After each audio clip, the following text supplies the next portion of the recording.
Assalamualaikum warahmatullahi wabarakatuh. Waalaikumsalam warahmatullahi wabarakatuh.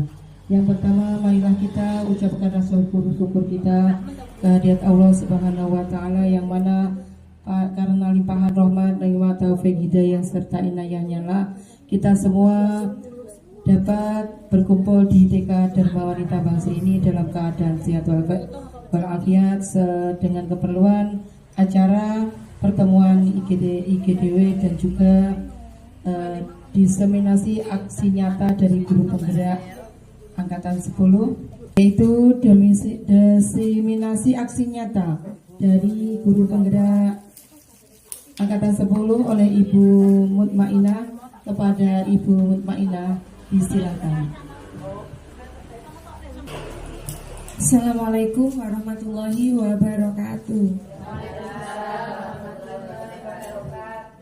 Terima kasih untuk waktu yang diberikan.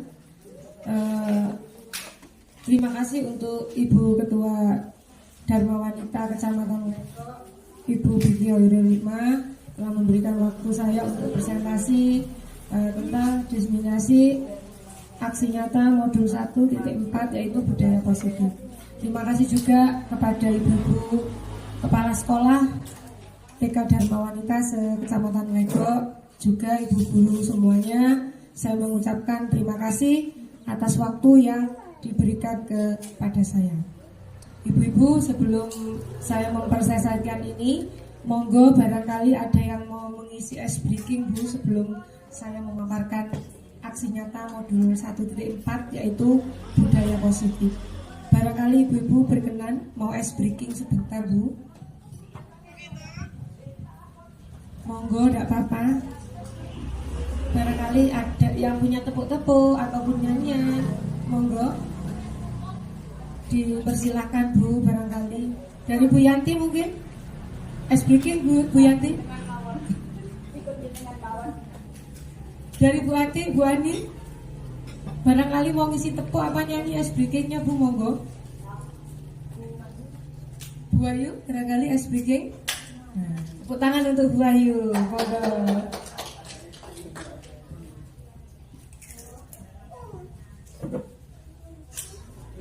Karena masih memperingati Hari Kesaktian Pancasila, jadi kita tepuknya tepuk lambang Pancasila saja, Ibu. Sedia tepuk? Siap. Tepuk lambang Pancasila. Satu, Bintang. dua, rantai, tiga, beringin, empat, kepala banteng, lima, padijan kapas. Terima kasih.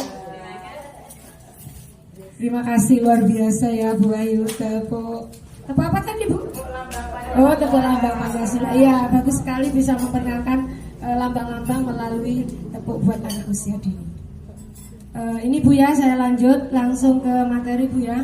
Diseminasi aksi nyata modul 1.4 yaitu budaya positif yang diselenggarakan hari ini di TK Dharma Wanita Bangsri oleh saya sendiri yaitu Ibu Mutmainah selaku CGP Angkatan 10 dari TK Dharma Wanita Dayu 1. Ibu-ibu mungkin belum mengenal ya Bu, apa sih budaya positif itu? Nah, nanti sama-sama belajar Bu, saya juga belajar di sini sama dengan panjenengan.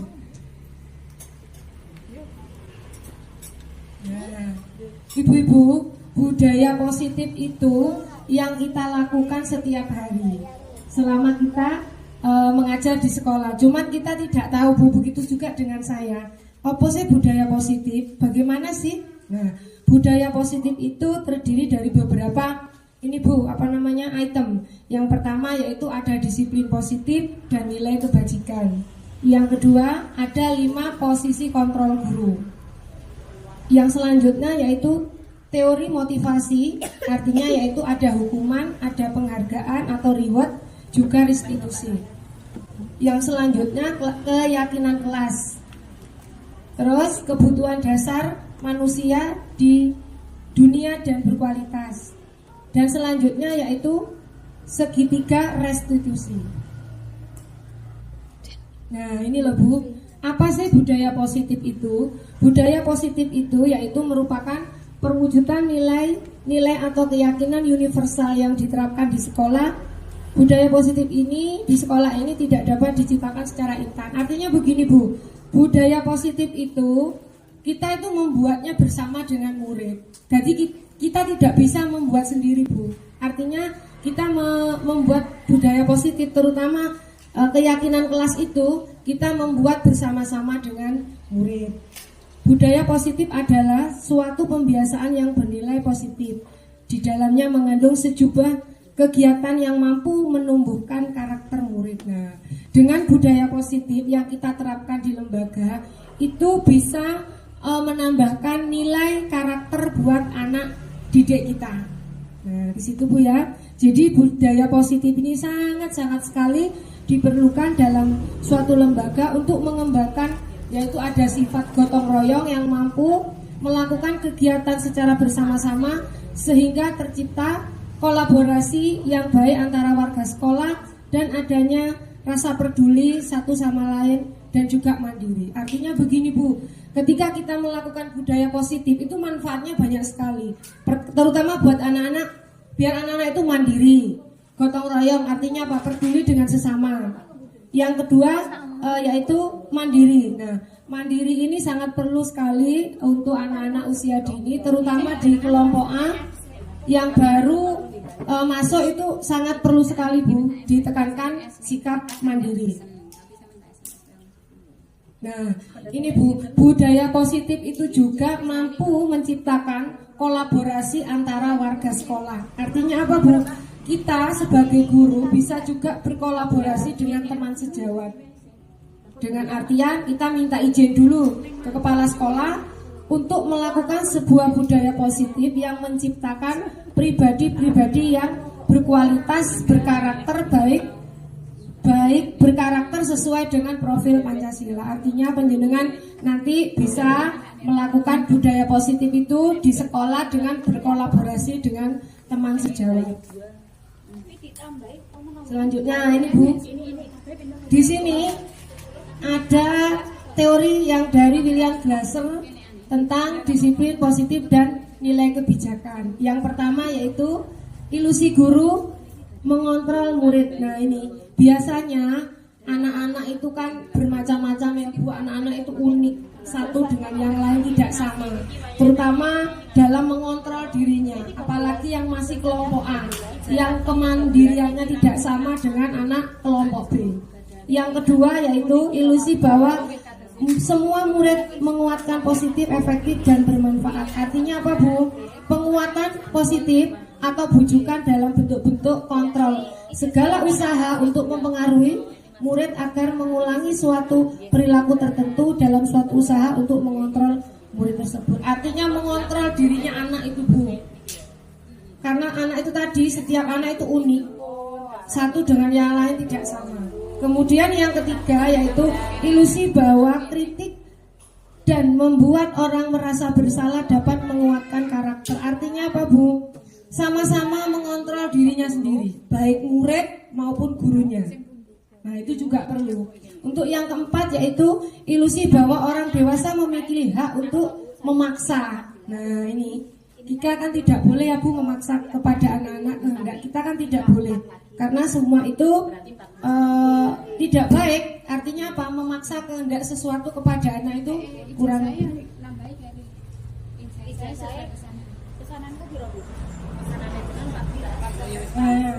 Cara kita menerapkan disiplin positif. Satu, kenalkan dulu Bu kepada anak-anak sejak usia dini. Apa sih disiplin itu? Itu yang pertama. Yang kedua, diskusikan setiap aturan dan kesepakatan yang dibuat. Seperti tadi penjenengan itu membuat kesepakatan kelas atau aturan di kelas itu bersama dengan Bu Guru. Yang kedua, berikan konsekuensi logis. Artinya apa Bu? Ketika anak-anak kita bersalah, kita tidak bisa menghukum langsung, kamu harus begini, tidak bisa Bu. Itu nanti ada validasi tinggalkan sendiri. Yang selanjutnya yaitu bersikap tegas. Artinya tegas itu tidak marah-marah Bu sama anak-anak. Kadang-kadang ya namanya Bu Guru apalagi muridnya ya Bu ya. Super lah itu menguras emosi betul itu Bu.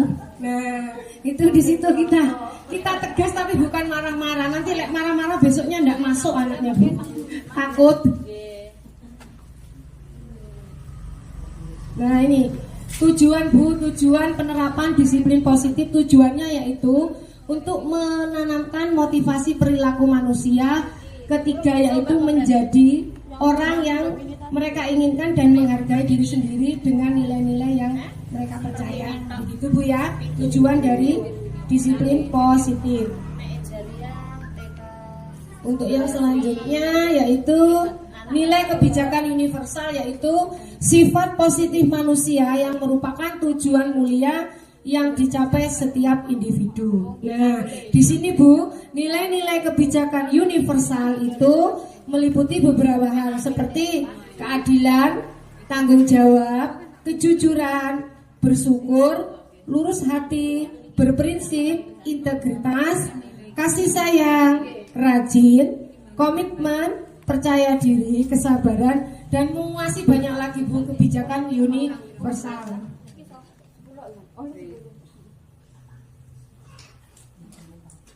Untuk yang selanjutnya, bentar Bu.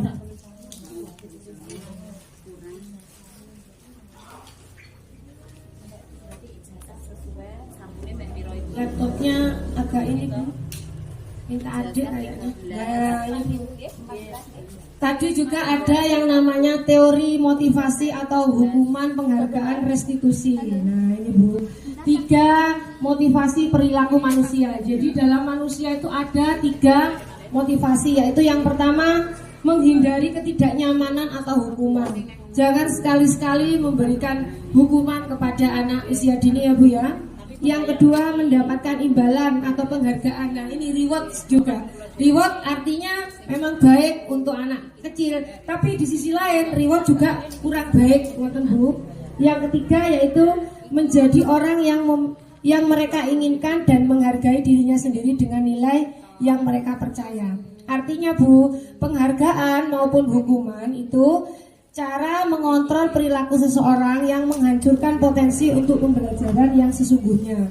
Artinya, menurut Kohn ini ahlinya, secara ideal tindakan belajar itu sendiri adalah penghargaan sesungguhnya. Nah, ini Bu, keyakinan kelas.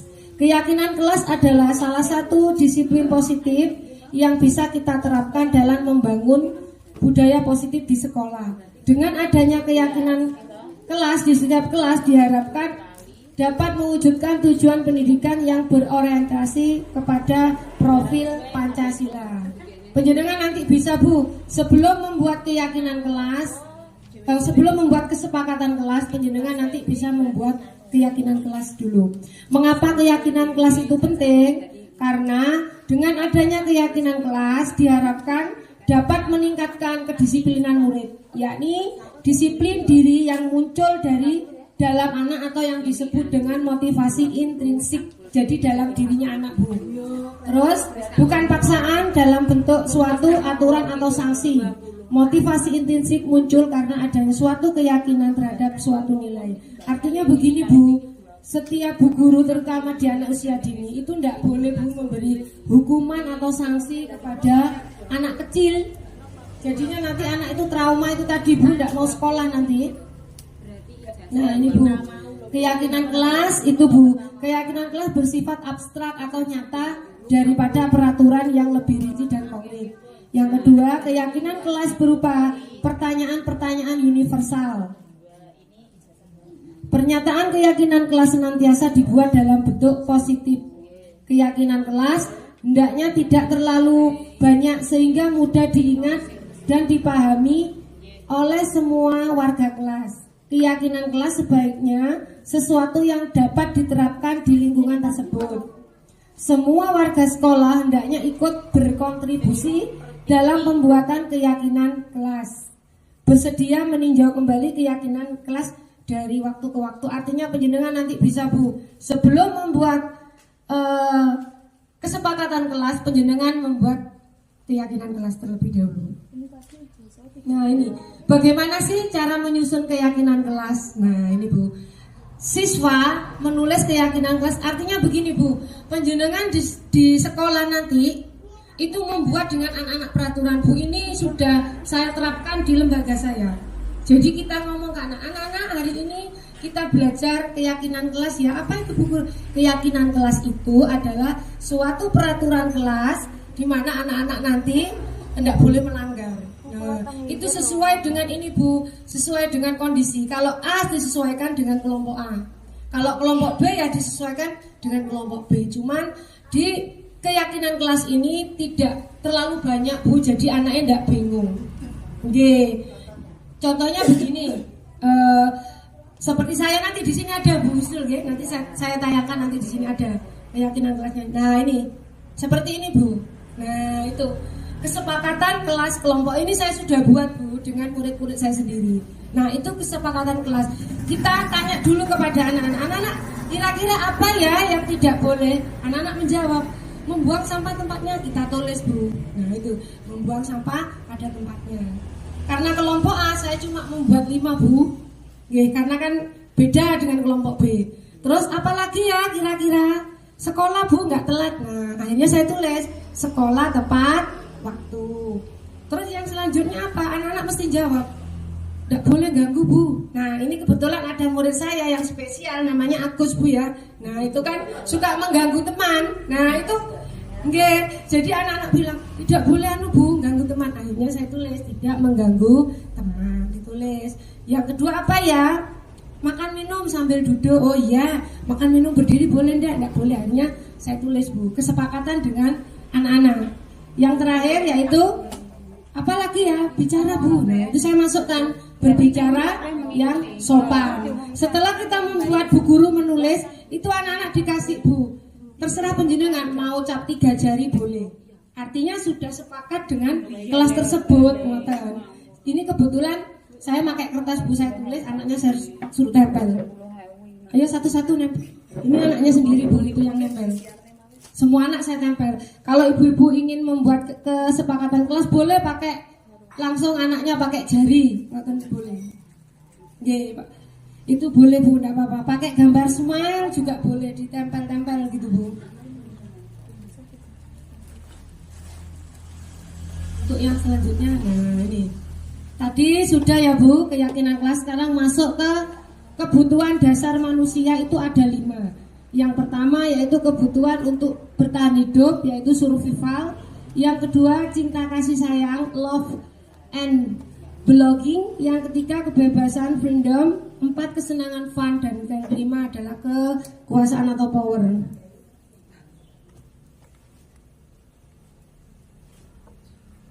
Nah ini Bu, apa sih kebutuhan survival itu? Kebutuhan itu merupakan kebutuhan yang bersifat psikologis untuk bertahan hidup. Misalkan kesehatan, rumah, makanan, itu merupakan suatu kebutuhan survival. Yang selanjutnya kasih sayang. Ya Bu ya, kasih sayang yang dapat diterima, yaitu pada umumnya anak-anak kan memiliki kebutuhan dasar kasih sayang Bu, dan rasa diterima yang tinggi. Artinya apa? Anak-anak itu kan kadang apa ya Bu, manja lah. Nah, anak-anak itu kan lebih enjoy dengan gurunya daripada orang tuanya. Kadang-kadang gurunya menasihati A, anak-anak kadang tidak mendengarkan, lebih percaya sama gurunya. Seperti itu Bu.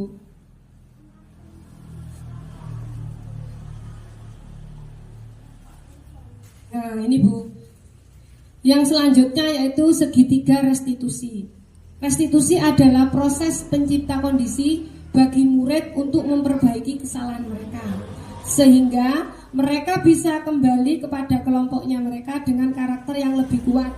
Segitiga restitusi membantu murid menjadi lebih baik, memiliki tujuan lebih baik, yaitu disiplin positif dan memulihkan dirinya setelah merasa bersalah. Nah ini Bu, itu yang langkah-langkah dari segitiga restitusi, yaitu yang pertama validasi tindakan yang salah, yang kedua menstabilkan identitas, dan yang ketiga yaitu menanyakan keyakinan, Bu.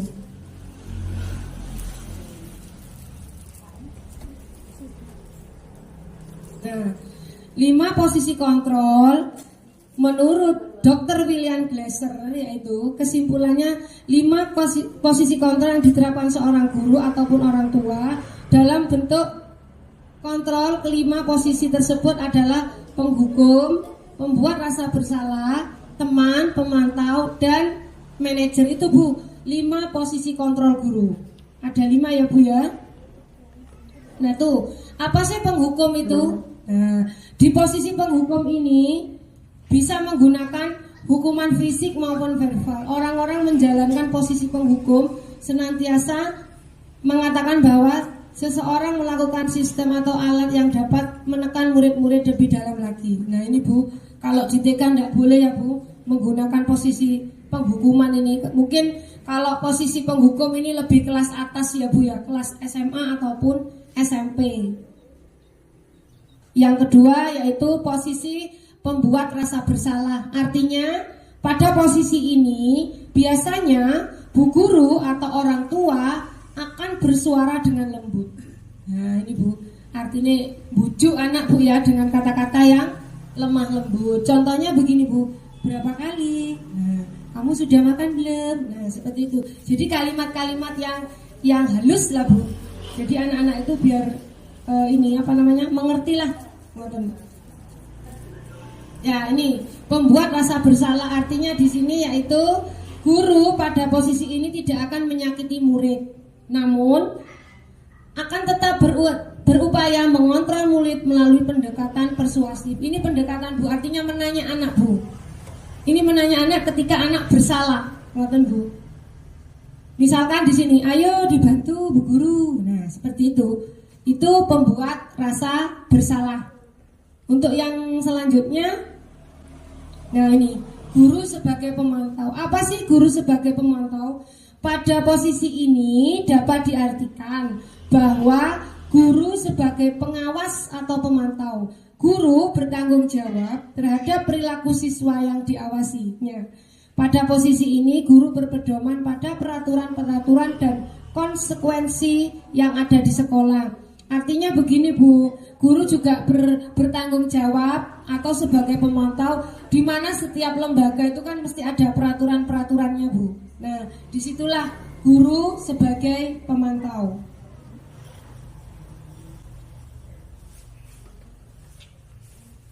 Nah, ini yang kelima, posisi yang kelima yaitu guru sebagai manajer. Pada posisi ini yaitu sebagai manajer, di mana guru berbuat sesuatu bersama dengan murid, mempersilahkan murid bertanggung jawab atas perilakunya. Artinya apa, Bu? Nah, kita kan anak-anak TK, pembelajaran berpihak kepada murid. Ini juga sama, Bu. Yang kelima ini sebagai manajer, yaitu bersama-sama dengan murid mempertanggungjawabkan peraturan tersebut, seperti membuat keyakinan kelas. Nah, itu bisa itu, Bu, bersama-sama bertanggung jawab. Untuk yang selanjutnya, nah ini, Bu, ini sebuah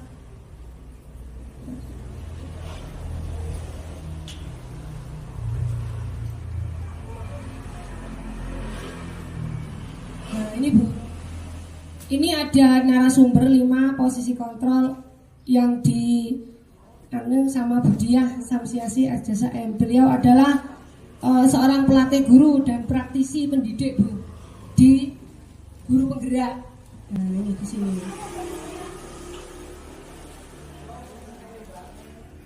Nah, sekian ya, Bu, materi dari saya. Mungkin ada yang kurang paham atau mau ditanyakan, monggo, tidak apa-apa. Barangkali ada yang bertanya, Ibu, masalah budaya positif ataupun masalah 5 kontrol posisi guru. Monggo, Ibu, barangkali ada yang mau ditanyakan. Oke, monggo Bu Ayu, dipersilakan.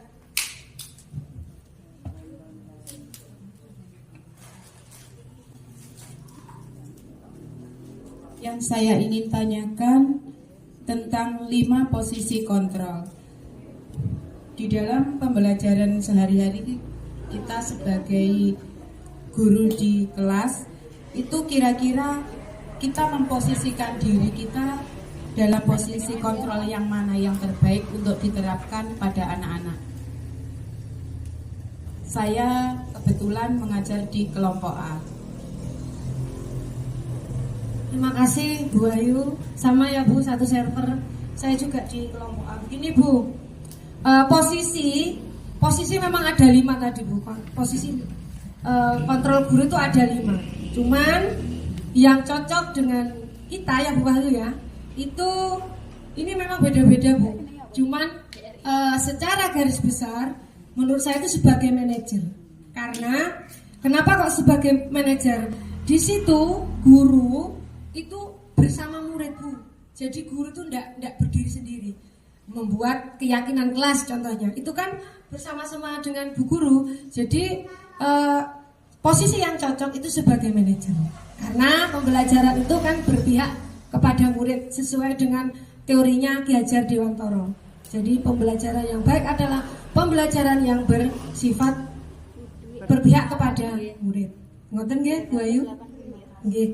Terima kasih. Mungkin ada lagi ibu-ibu yang mau ditanyakan? Barangkali ada yang mau ditanyakan? Oh nggih, monggo Bu. Bu Nurul nggih? Oh Bu Nurul nggih, ngapunten. Nggih, monggo.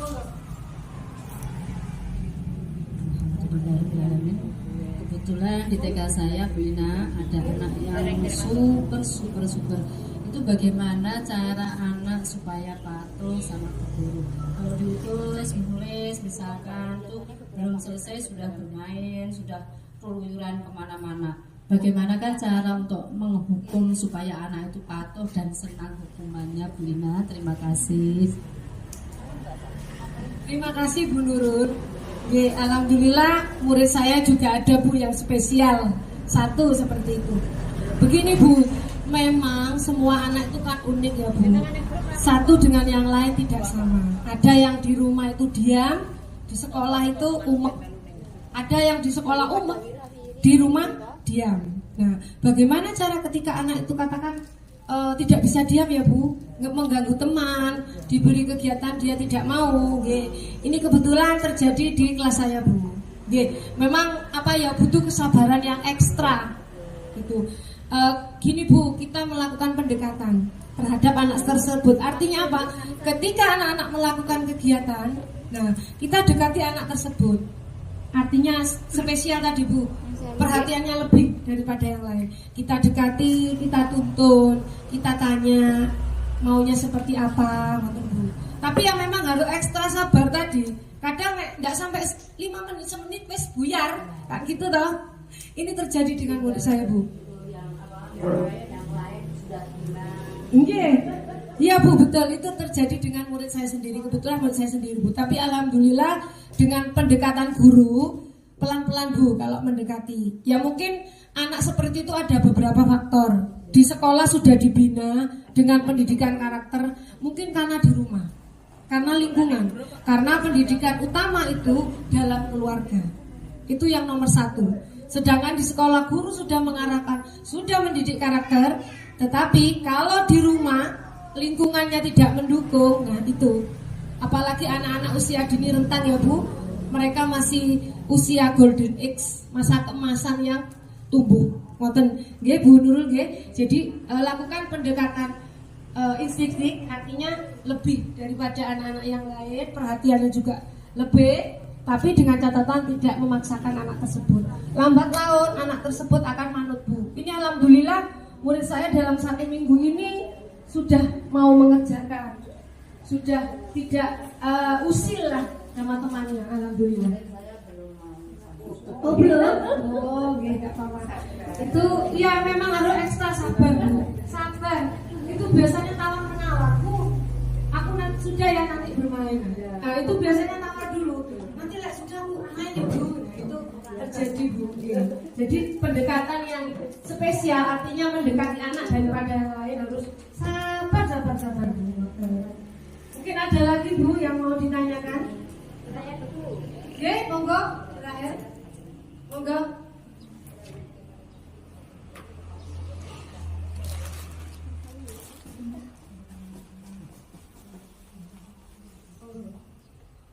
Terima kasih untuk waktunya yang sudah diberikan. Saya mau bertanya terkait tentang segitiga restitusi tadi. Mohon untuk dijelaskan kembali itu dengan beserta pengalaman jenengan terkait contoh tindakan. Terima kasih. Begini Bu, segitiga restitusi itu ada validasi tindakan, ada menstabilkan ya Bu tadi ya. Di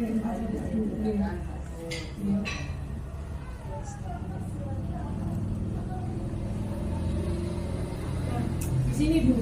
Nah, begini Bu Rakel ya.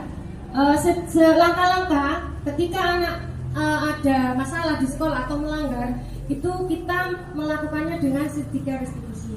Yang pertama yaitu tindakan validasi yang salah. Yang kedua menstabilkan identitas. Yang ketiga adalah menanyakan keyakinan. Begini Bu, ini contoh Bu ya, di sekolah saya kebetulan juga ada videonya Bu, nanti bisa dengan Tesani. Begini, salah satu murid saya, kan kita sudah membuat kesepakatan kelas 5 tadi ya Bu Rakel ya, itu kan terdiri dari membuang sampah tempatnya, tidak mengganggu teman, terus sekolah tepat waktu, terus makan minum sambil duduk dan berbicara yang sopan. Nih, kebetulan murid saya itu ketika pelajaran dia membuang sampah sembarangan. Nah, itu nanti penyelesaiannya bisa melalui segitiga restitusi. Caranya bagaimana Bu Ina? Caranya setelah anak-anak makan minum, duduk santai, kita panggil anak tersebut. Nah, kita tanya. Kebetulan namanya Gisel murid saya.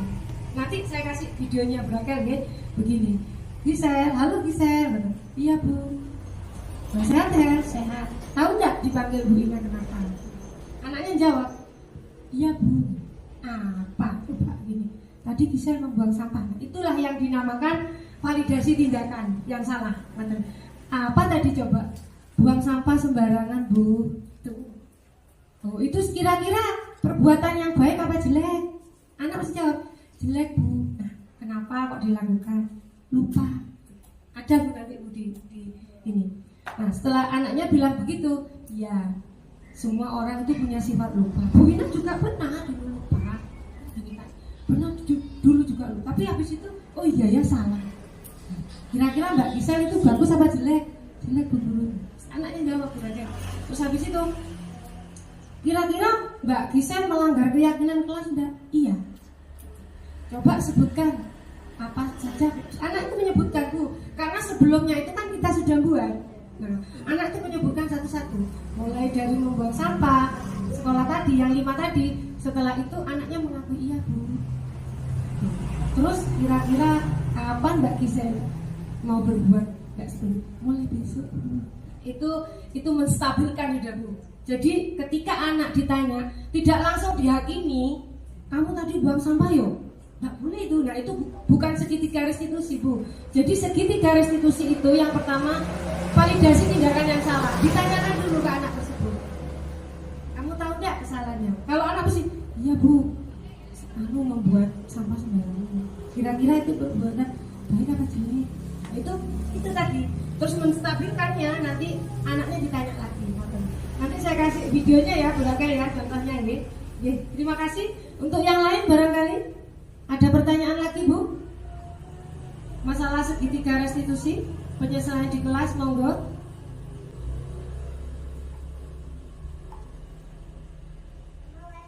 Yang lain barangkali? Sampun jelas Bu? Sampun pas? Oh sampun pas, alhamdulillah. Oke, terima kasih untuk waktu yang diberikan kepada Ibu Binti Hoyrul Hikmah selaku Ketua Dharma Wanita Kecamatan Legok telah memberikan kesempatan kepada saya untuk saling berbagi ilmu tentang budaya positif. Apabila ada tutur kata atau kekurangan dari saya mohon maaf yang sebesar-besarnya. Akhirul kalam, Assalamualaikum warahmatullahi wabarakatuh.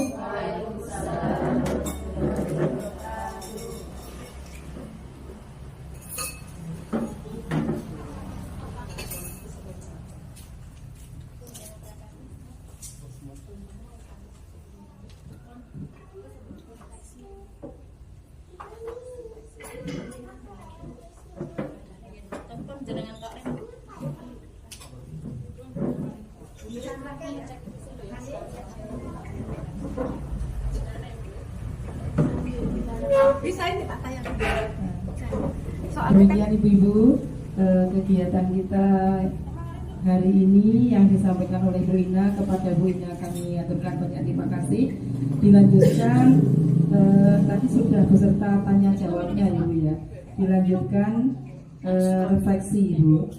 Jadi kepada yang mau refleksi kegiatan Bu Ina hari ini, monggo silakan.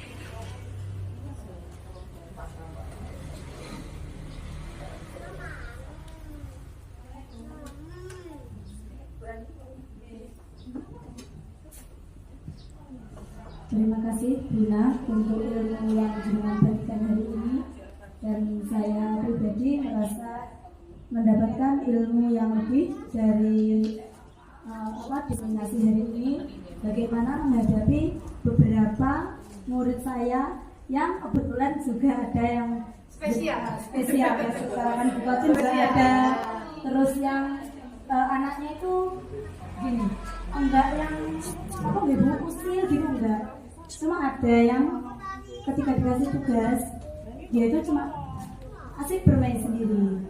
Nah terus saya juga berusaha untuk menerapkan restriksi segitiga seperti yang sudah paparkan di Wina paparkan. Saya dekati anaknya, saya bimbing perlahan-lahan. Alhamdulillah sekarang sudah membuahkan hasil. Anaknya sudah mau bekerja dan berusaha secara mandiri ketika mendapatkan tugas. Mungkin itu refleksi dari saya. Mungkin dari teman-teman ada yang mau menambahkan, monggo. Terima kasih kepada Bu Ani. Alhamdulillah Bu Ani sudah menerapkan di sekolah pendidikan di Bu Ani. Iya.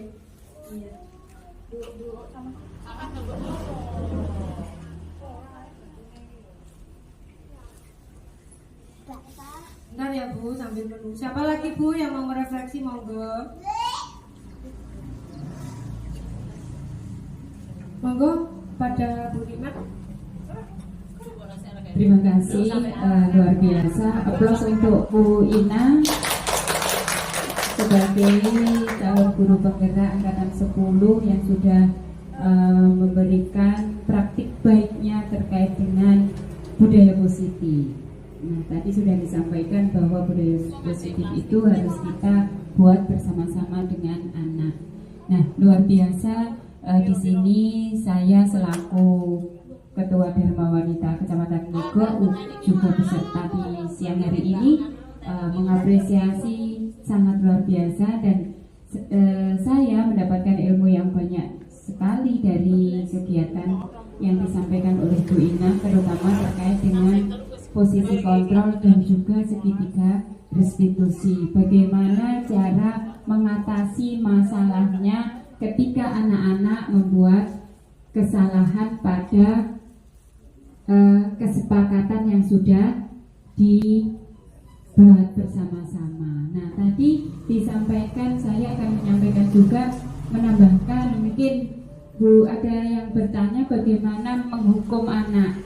Nah, di sini kita sebagai guru TK itu tidak ada hukuman, tidak ada penghukum. Jadi kita tidak boleh untuk menghukum anak. Yang bisa itu ya kita menyelesaikan masalahnya dengan segitiga restitusi itu tadi.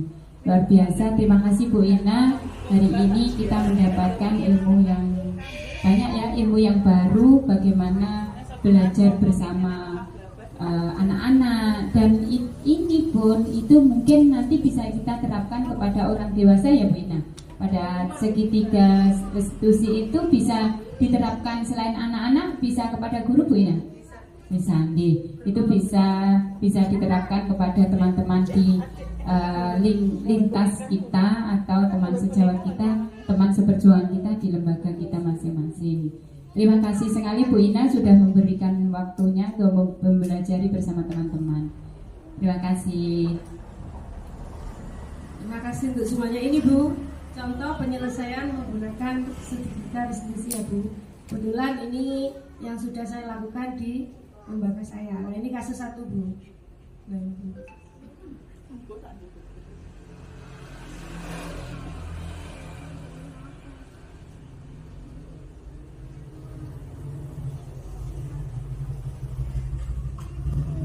Itu kasus 1, ceritanya itu Gisel merebut mainan mobil.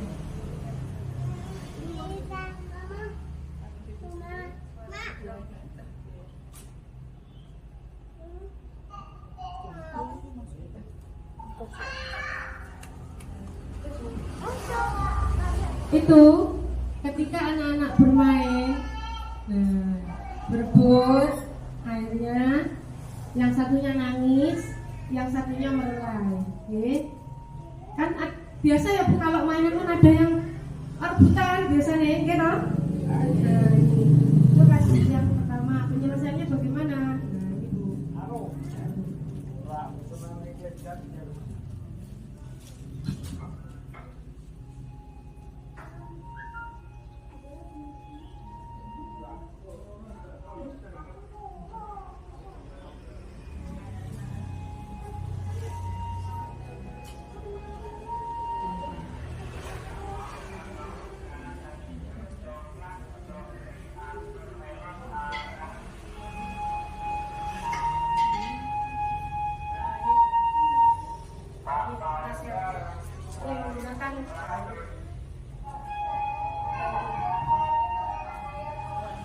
Ini Bu, caranya seperti itu.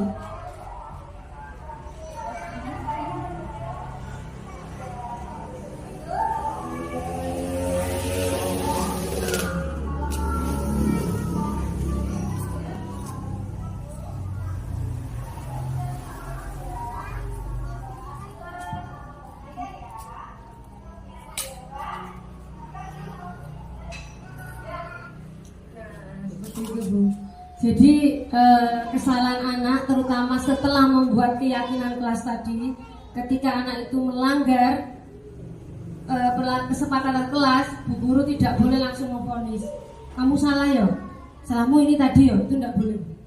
Jadi validasi dulu, ditanya dulu anaknya, yo kenapa gitu, apa salah kamu. Jadi anak itu biar berpikir, tidak langsung menghakimi.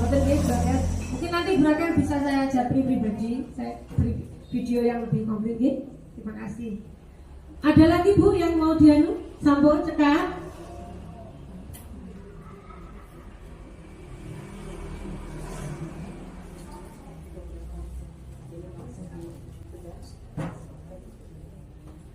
Terima kasih ya Bu, terima kasih sekali saya ucapkan. Lain waktu nanti bisa belajar bersama-sama ya Bu. Saya juga masih belajar sama Bu kayak penjenengan. Saya juga masih belajar. Benar tadi Bu Nikma ngendikan, monggo yang mau mendaftarkan untuk ikut CGP Bu, tidak ada batasan umur sekarang. Siapapun boleh. Penjenengan nanti bisa mengakses SIM PKB. Maksud Bu, ini nanti bisa Bu dimasukkan ke aksi nyata PMM karena di sana ada budaya positif. Nah, aksi nyata ini nanti bisa dimasukkan di PMM untuk piagam penjenengan. Sakit Bu. Terima kasih. Saya kembalikan ke Bu Wiwi. Monggo Bu Wiwi.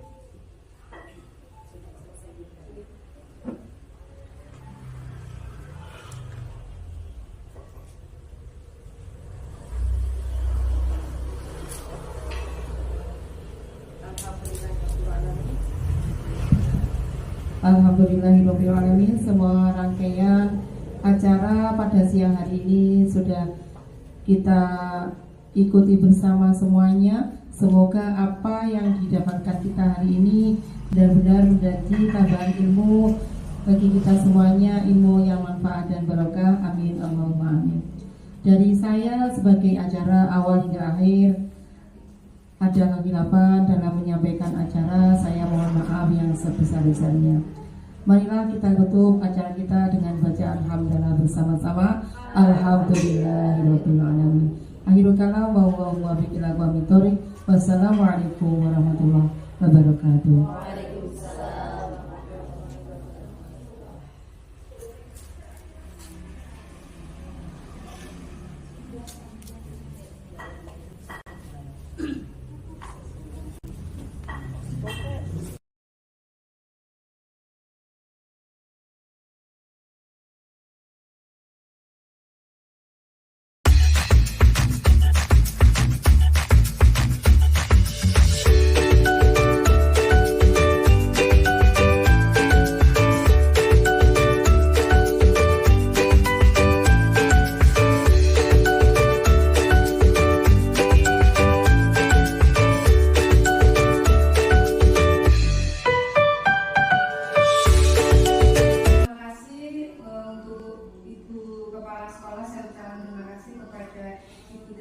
selaku Kepala TK dan Wanita dari 1 dan juga rekan-rekan guru di sini.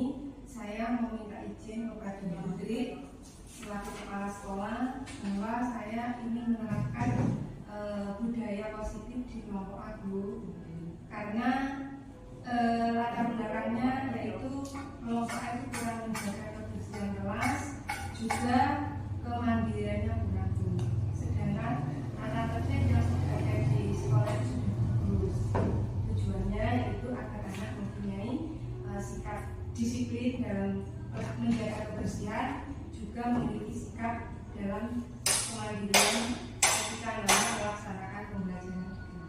Saya juga minta izin kepada rekan-rekan guru untuk berkolaborasi dengan semua untuk melakukan hanya itu saja. Bu, saya mau izinkan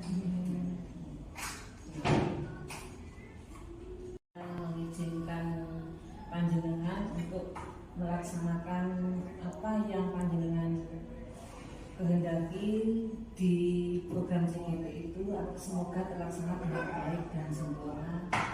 Tentunya dengan doa semoga apa yang panjenengan laksanakan nanti bisa memberi dampak positif pada lembaga dan anak-anak semua. Silakan Bu Indra, kami mendukung semua program ini. Terima kasih kepada Putri juga sudah memberi izin kepada saya untuk berkolaborasi dengan teman-teman. Saya ucapkan terima kasih. Sama-sama.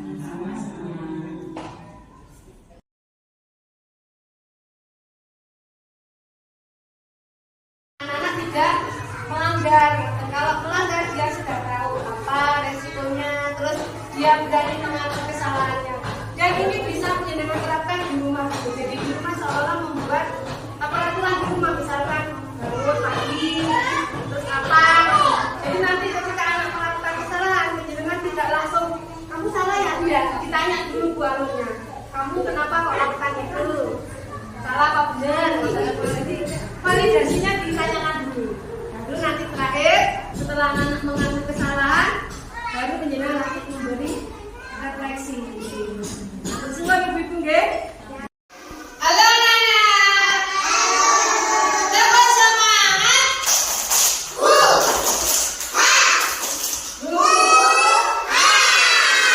Hari ini kita semua membuat apa? Kesepakatan kelas. Coba lihat ke sini. Kesepakatan kelas. Ya, artinya apa? Kita semua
tahu nggak kenapa? Oh tahu kenapa? Kenapa ya? Oh, tadi Mbak bisa makan sambil berdiri waktu makan minum ya. Itu perbuatan itu sangat jelek. Jelek. Sudah tahu jelek kenapa bilang oh lupa, Mbak bisa tadi lupa ya. Apa setiap manusia punya sifat lupa. Berarti kalau Mbak bisa makan minumnya sambil berdiri itu melanggar kesepakatan keluarga. Oh iya, apa saja kesepakatan keluarga yang kemarin dibuat sama Bu Guru? Sebutkan yang pertama. Oh ya, membuang sampah di tempatnya. Yang kedua apa? Sekolah. Nah, yang ketiga tidak mengganggu. Nah, yang keempat makan minum sambil duduk. Yang kelima apa? Bicara yang berarti Mbak bisa melanggar kesepakatan yang nomor berapa? 4. Seharusnya makan minum itu harus duduk. Oke, kira-kira Mbak bisa melakukan makan minum sambil duduk kapan? Oh, mulai besok ya. Mulai besok Mbak bisa makan minumnya sambil duduk. Terima kasih Mbak bisa sudah jujur sama